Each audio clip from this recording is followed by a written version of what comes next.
अस्सलाम वालेकुम वरहमतुल्लाहि वबरकातुह। नाजरीन, देखिए आप इनको नहीं, बाजू के वीडियो को आप देखिए।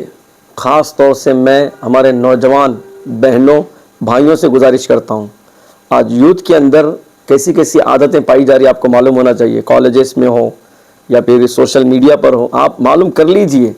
तो एक मोटिवेशनल स्पीकर है, बहुत बेहतरीन अंदाज में दिलों को छू लेने वाले अल्फाज से बयान करते हैं, बहुत अच्छे अंदाज में समझाते हैं।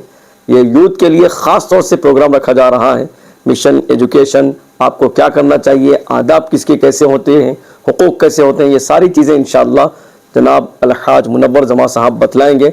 आप ज़रूर भी ज़रूर माँ दोस्त व अहबाब, ख़ास तौर से कॉलेज के स्टूडेंट्स 10th क्लास के हों या फिर इंटरमीडिएट के हों या डिग्री के हों या पीजी के हों या कोई और कोर्स करने वाले हों, ज़रूर भी ज़रूर यूथ के बच्चों से, नौजवानों से मेरी गुजारिश है, ये प्रोग्राम में ज़रूर भी ज़रूर शिरकत करें। 2 मार्च को इंशाअल्लाह बड़े पैमाने पर मिशन एजुकेशन बाद नमाज मगरिब प्रोग्राम का इनेकाद अमल में आएगा। आप माँ दोस्त अहबाब शिरकत करें और ज़रूर भी ज़रूर दूसरों को भी इसकी दावत दें।